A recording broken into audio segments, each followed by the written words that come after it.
Good evening, everyone. Hello, hello, hello. Please, if you're coming in the back, please grab your seat. There's plenty of room. My name is Sharon Poley, and I am the Executive Director of the Fine Arts Work Center. Welcome.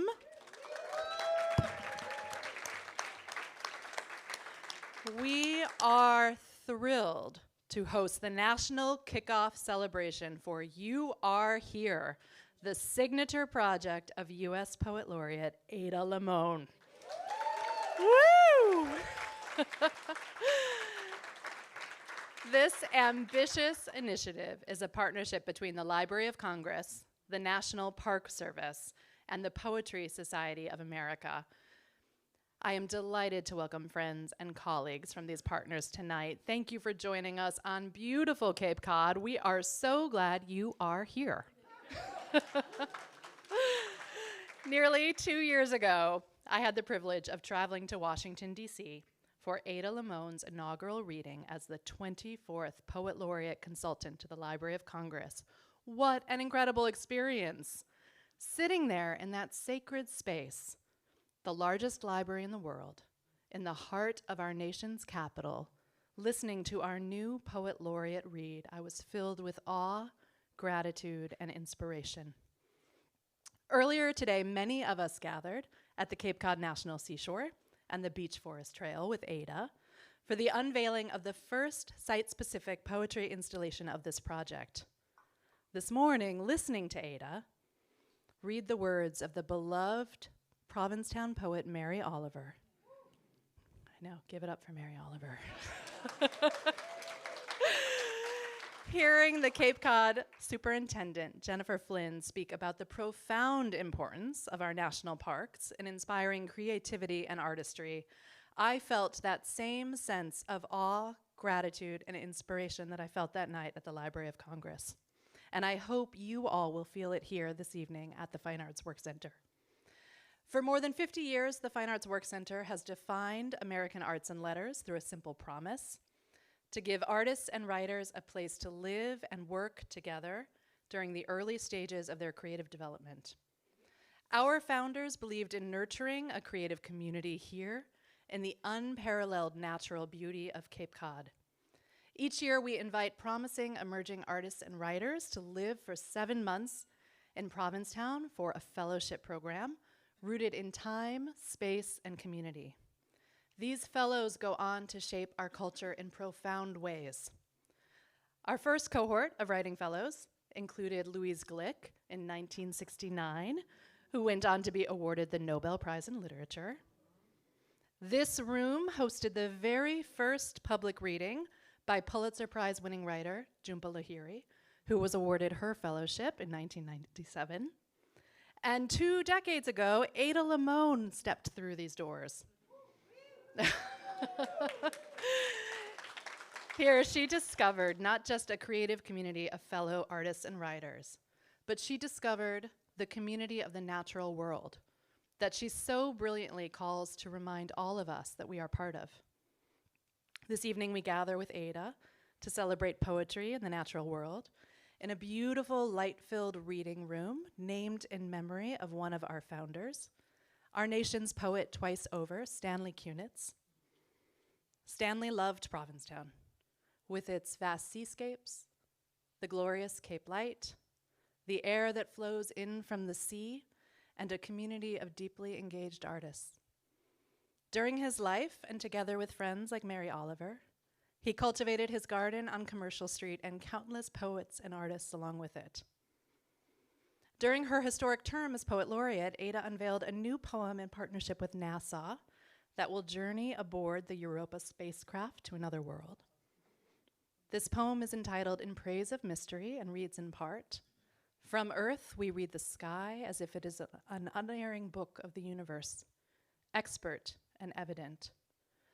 Still there are mysteries below our sky, the whale song, the songbird singing its call in the bough of a wind-shaken tree. We are creatures of constant awe."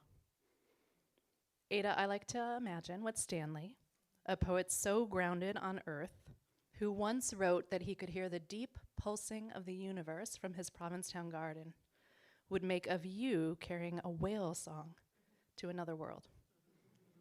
I think he would love it. Thank you to all of you here with us tonight who share our commitment to supporting artistic freedom and nurturing creative community. Your friendship makes all that we do possible. As we toast poetry in our national parks and the new anthology, You Are Here, we invite you to join us in the courtyard following our program for a book signing with Ada. Thank you so much to the dedicated Fine Arts Work Center Board of Trustees and our staff who work tirelessly to carry forward the vision of our founders and ensure that Provincetown continues to be a place that nurtures artists and writers. Your work is so important. Now I am delighted to invite Tom Medina from the National Park Service to the stage to share more about this incredible project. Thank you.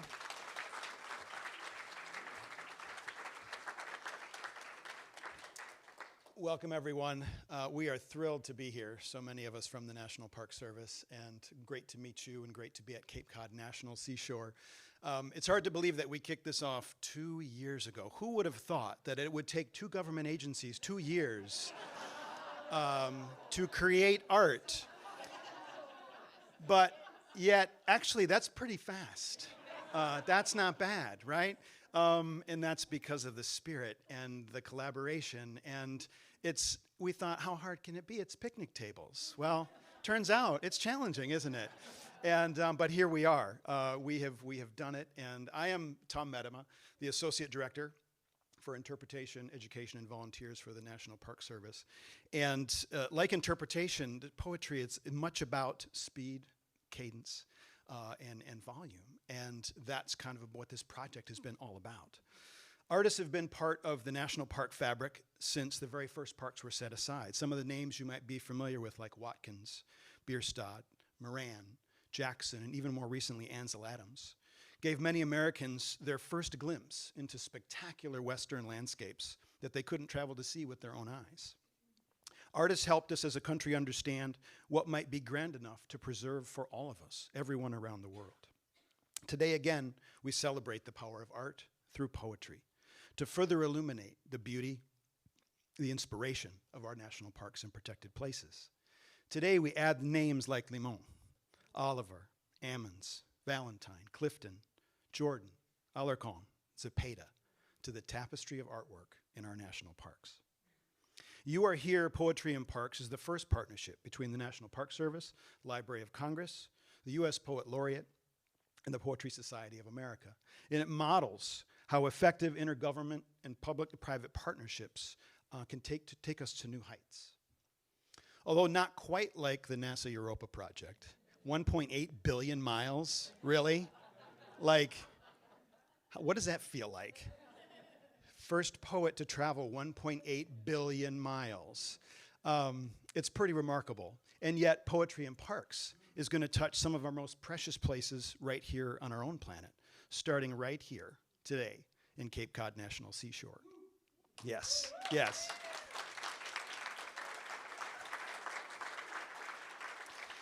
So huge thanks to Superintendent Jen Flynn, just a quick wave, and her team. Those of you on Jen's team, the National Park Service, these are your park rangers here in your park that have helped to inaugurate this first table, and also to the Harpers Ferry Center, which is a quiet team in the National Park Service in Harpers Ferry, West Virginia, that does so much of our design work. When you get the brochures, when you enter the park, when you look at the exhibits, when you see the films, that's the Harpers Ferry Center. And when you see the tables, that's the Harpers Ferry Center. And thank you for acknowledging them so much during this work. So shout out to them. On behalf of Director Chuck Sams and the entire National Park Service, I want to express our gratitude to the Poet Laureate, to the Library of Congress for reaching out and initiating this exciting partnership. Who knew that it would take us here and all across the country over the next 7 months? To hear more about the parks being featured in the Poetry in Parks series, we'll feature selected poems from some of these places in just a few minutes. As a big thank you also to our second partner in this project, the Poetry Society of America, who brought to the table, quite literally, their expertise in displaying poetry in unexpected places in unexpected ways, and their extensive knowledge of American poets and poetry. And much like Provincetown and the Fine Arts Work Center, national parks offer an inclusive space for all artists to create works that reflect their individual experience with the landscape and our history.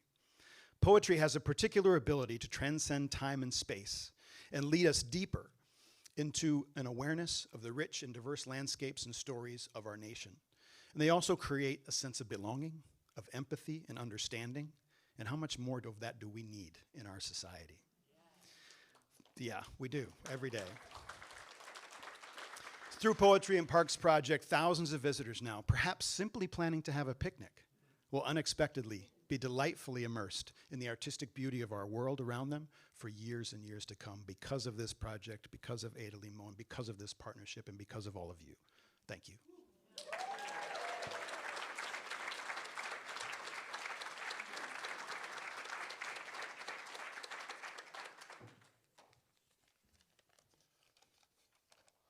All right. I'll move this back down before I'm done. One little last speech before the main event. I'm Rob Casper. I'm the head of Poetry and Literature in the Literary Initiatives Office at the Library of Congress, and I am just thrilled to be here. Much thanks to everyone at the Fine Arts Work Center and Sharon for bringing us here. Thanks to Tom and Clay and everyone at the National Park Service, and of course to the Cape Cod Seashore. And thanks to Jen, and thanks to Sue and Alusha for making this happen. Let me just tell you a little bit about the Poet Laureate. For over 80 years, the library has been home to the Consultant in Poetry, which, thanks to an act of Congress in 1985, was renamed the U.S. Poet Laureate.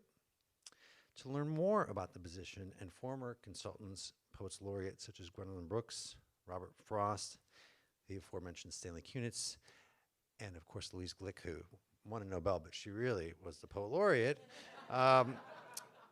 you can visit lsc.gov/poetry. Increasingly, over the last 4 decades, our Poets Laureate have used the role to launch signature projects. And Ada Limon's You Are Here project has both built on and expanded the work of her predecessors. You Are Here officially kicked off in April with the publication of the anthology You Are Here, Poetry in the Natural World. It's an anthology of 50 poems commissioned by Ada. We're very, very thankful to Milkweed Editions, and Jane Townsend is here from Milkweed Editions. Raise your hand. Thanks for coming. This anthology was published in association with the Library of Congress, and I want to say thanks as well to the incredible group of contributors who followed Ada's wishes, simply to write poems in response to their own natural world. Today, we could not be happier to kick off the project's other initiative, Poetry in Parks, with our partners, the National Park Service and the Poetry Society of America. Thanks to everyone for your tireless efforts over the last 2 years to make this the success that it already is. For those of you who weren't at the ribbon cutting this morning, I really do hope you get a chance to check out the picnic table at Beach Forest Trailhead with Mary Oliver's poem, Can You Imagine? Tonight, I'm thrilled to hear Ada read all 7 poems featured in the initiative. Before that, I want to say thank you to both Ada and to her representative, Vaughn Fielder. Vaughn, where are you?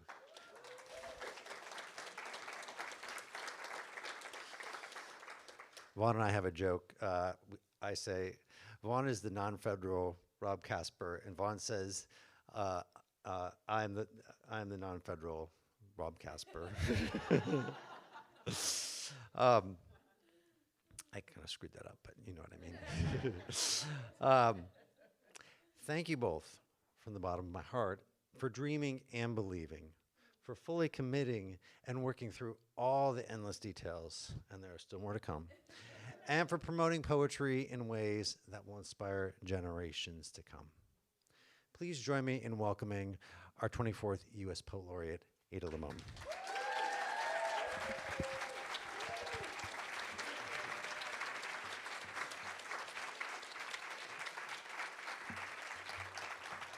Hello. It's such an honor to be here.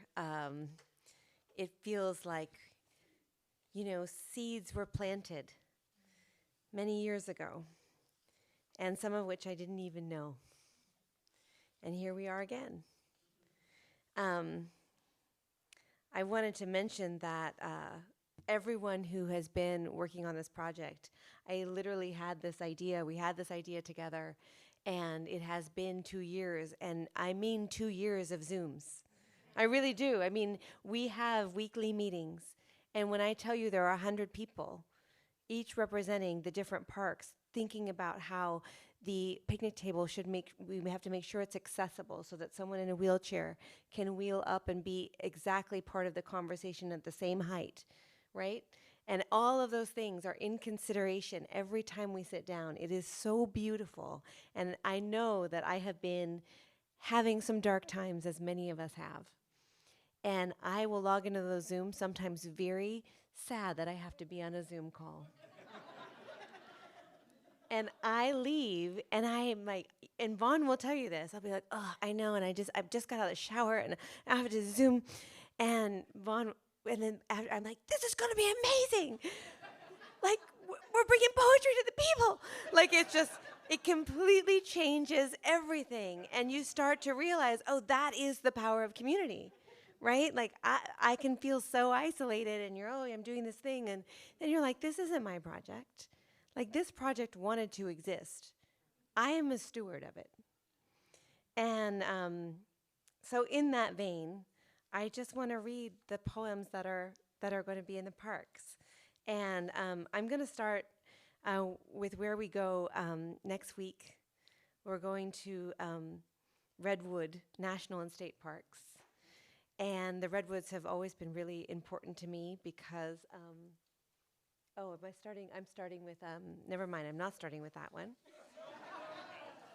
I am starting with Uppermost. I'm starting with Rainier, where we go. And Rainier has always been important. But it has. My little brother was a park ranger on Rainier for 3 years.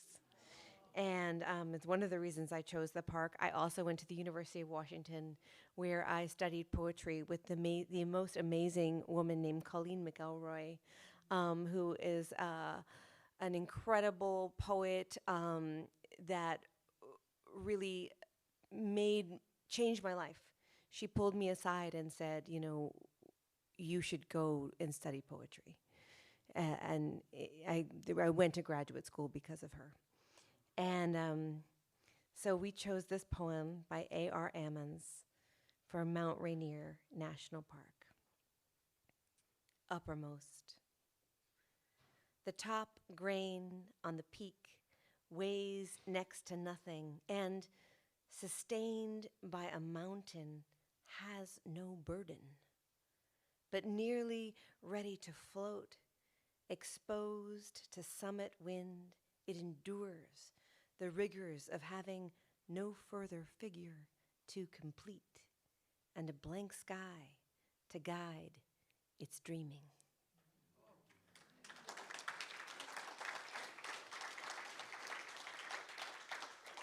I love that poem so much, and I think about him as a really incredible early ecological poet.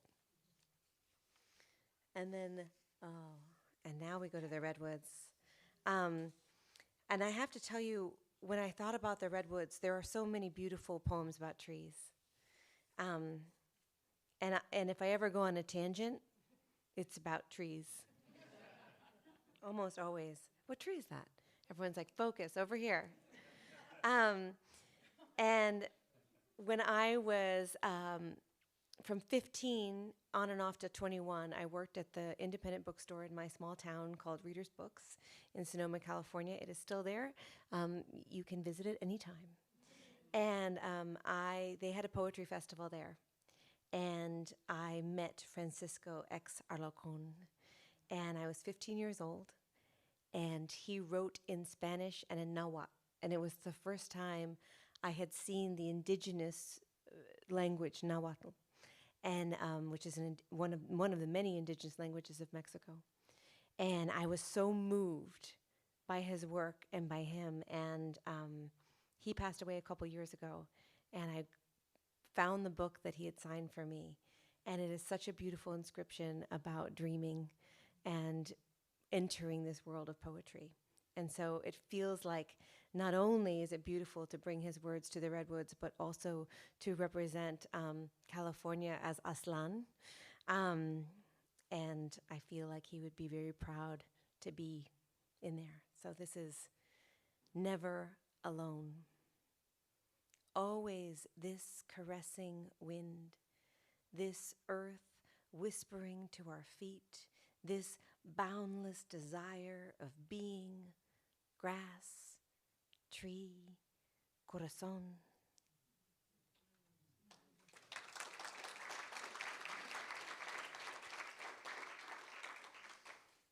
And then we'll move to the Cuyahoga Valley National Park.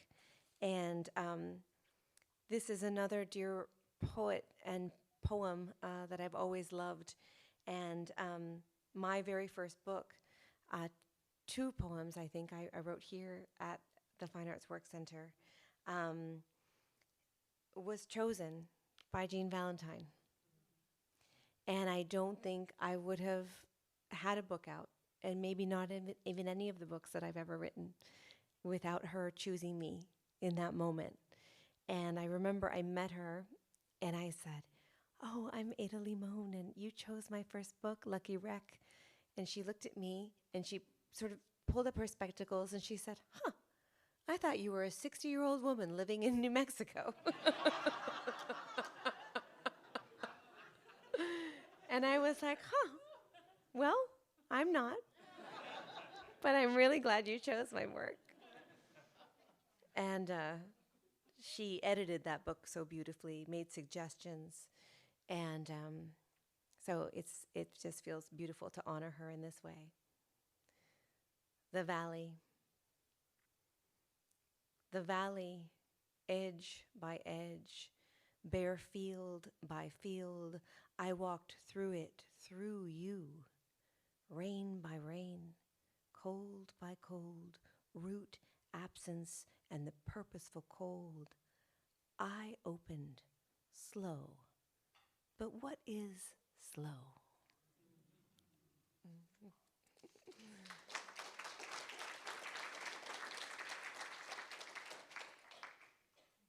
And then one of my favorite poets of all time is Lucille Clifton. I got to meet her in New York City the year before she passed away, and I think that I had seen her on PBS, the special with Bill Moyers, The Power of the Word. And I remember being a child, and the first time I tried to write a poem was after watching her read her poems. And I went to my desk, and I remember thinking, "Oh, this isn't anything like what she was doing." It turns out writing poems is really hard. And it took me a long time until I tried again. But I know that she and her work inspired me to try the first time. This is for the Great Smoky National Park. The earth is a living thing, is a black, shambling bear, ruffling its wild back and tossing mountains into the sea, is a black hawk circling, the burying ground circling the bones, picked clean and discarded, is a fish black blind in the belly of water, is a diamond blind in the black belly of coal, is a black and living thing, is a favorite child of the universe, feeling her rolling her hand in its kinky hair, feel her brushing it clean.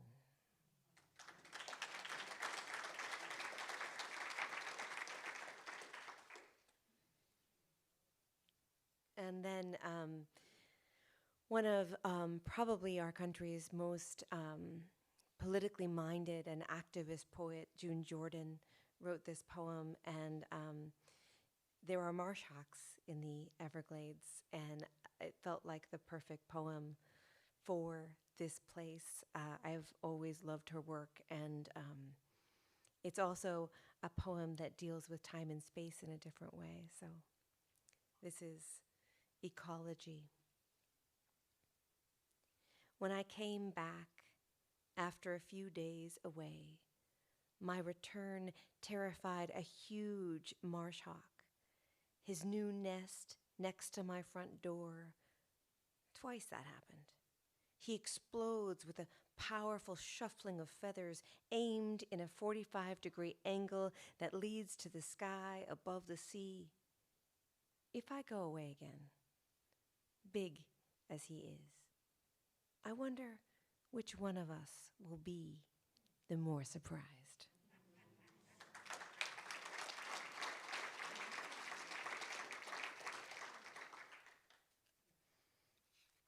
And then you'll forgive me for some pronunciations, but I will do my best. In the Saguaro National Park, one of the really powerful conversations that we had was how could we dovetail with the previous poet laureates' beautiful project, Living Nations, Living Words, and celebrate living voices in national parks. And so this is the only living poet that will be featured in the national park. And it is, this is Ophelia Zepeda, and she is, I believe, in her 70s. We'll just say 70s. And she's a Tohono O'odham tribe.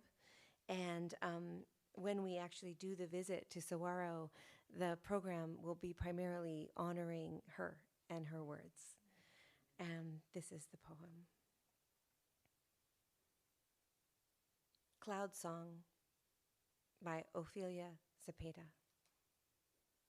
Sedahim o ab wusanahim, totahim o ab wusanhim, kukim o abhim, wabahim o abaihim. Greenly they emerge, in colors of blue they emerge, whitely they emerge, in colors of black they are coming, reddening, they are right here.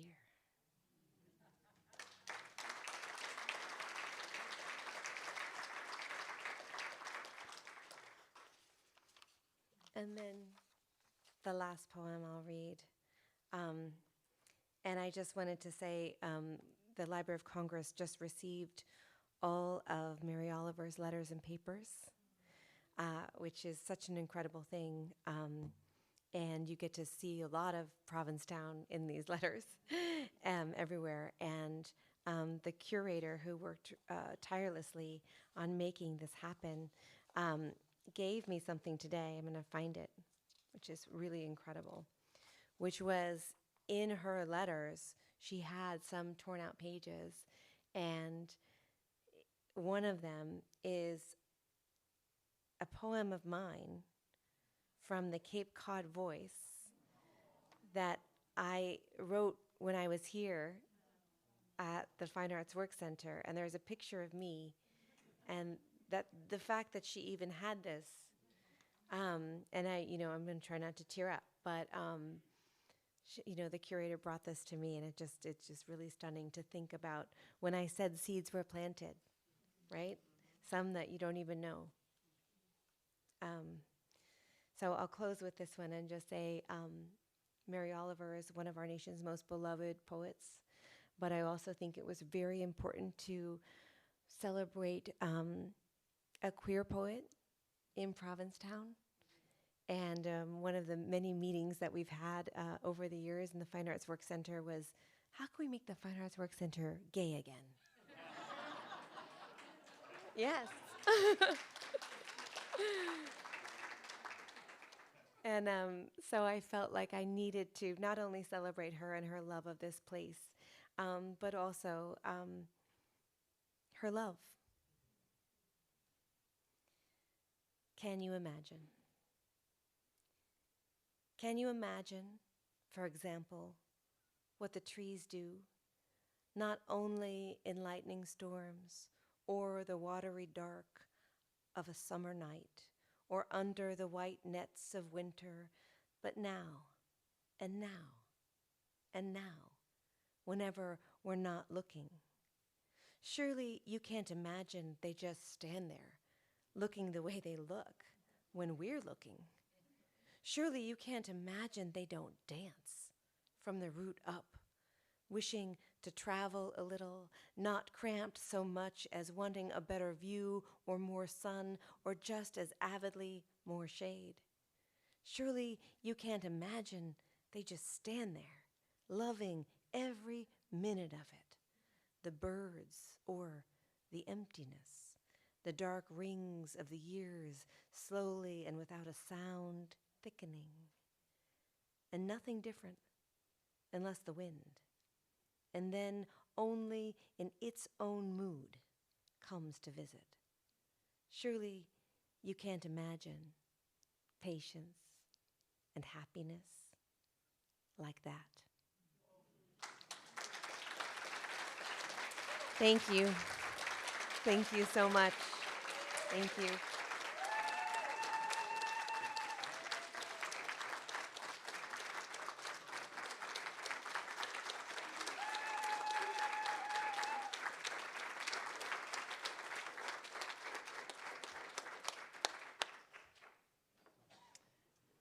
Ada, I know I speak for everyone in this room when I say to a young Ada Limón inspired by Lucille Clifton, we are so glad you picked up the pencil again. Thank you all, and thank you. Please join me in one more round of applause for our nation's poet, Ada Limón.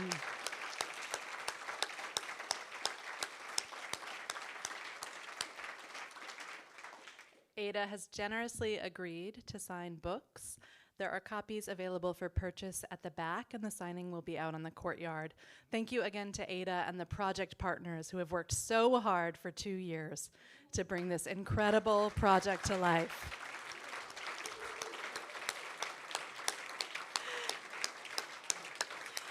We hope you all enjoy another glass of wine out on the courtyard. Thank you.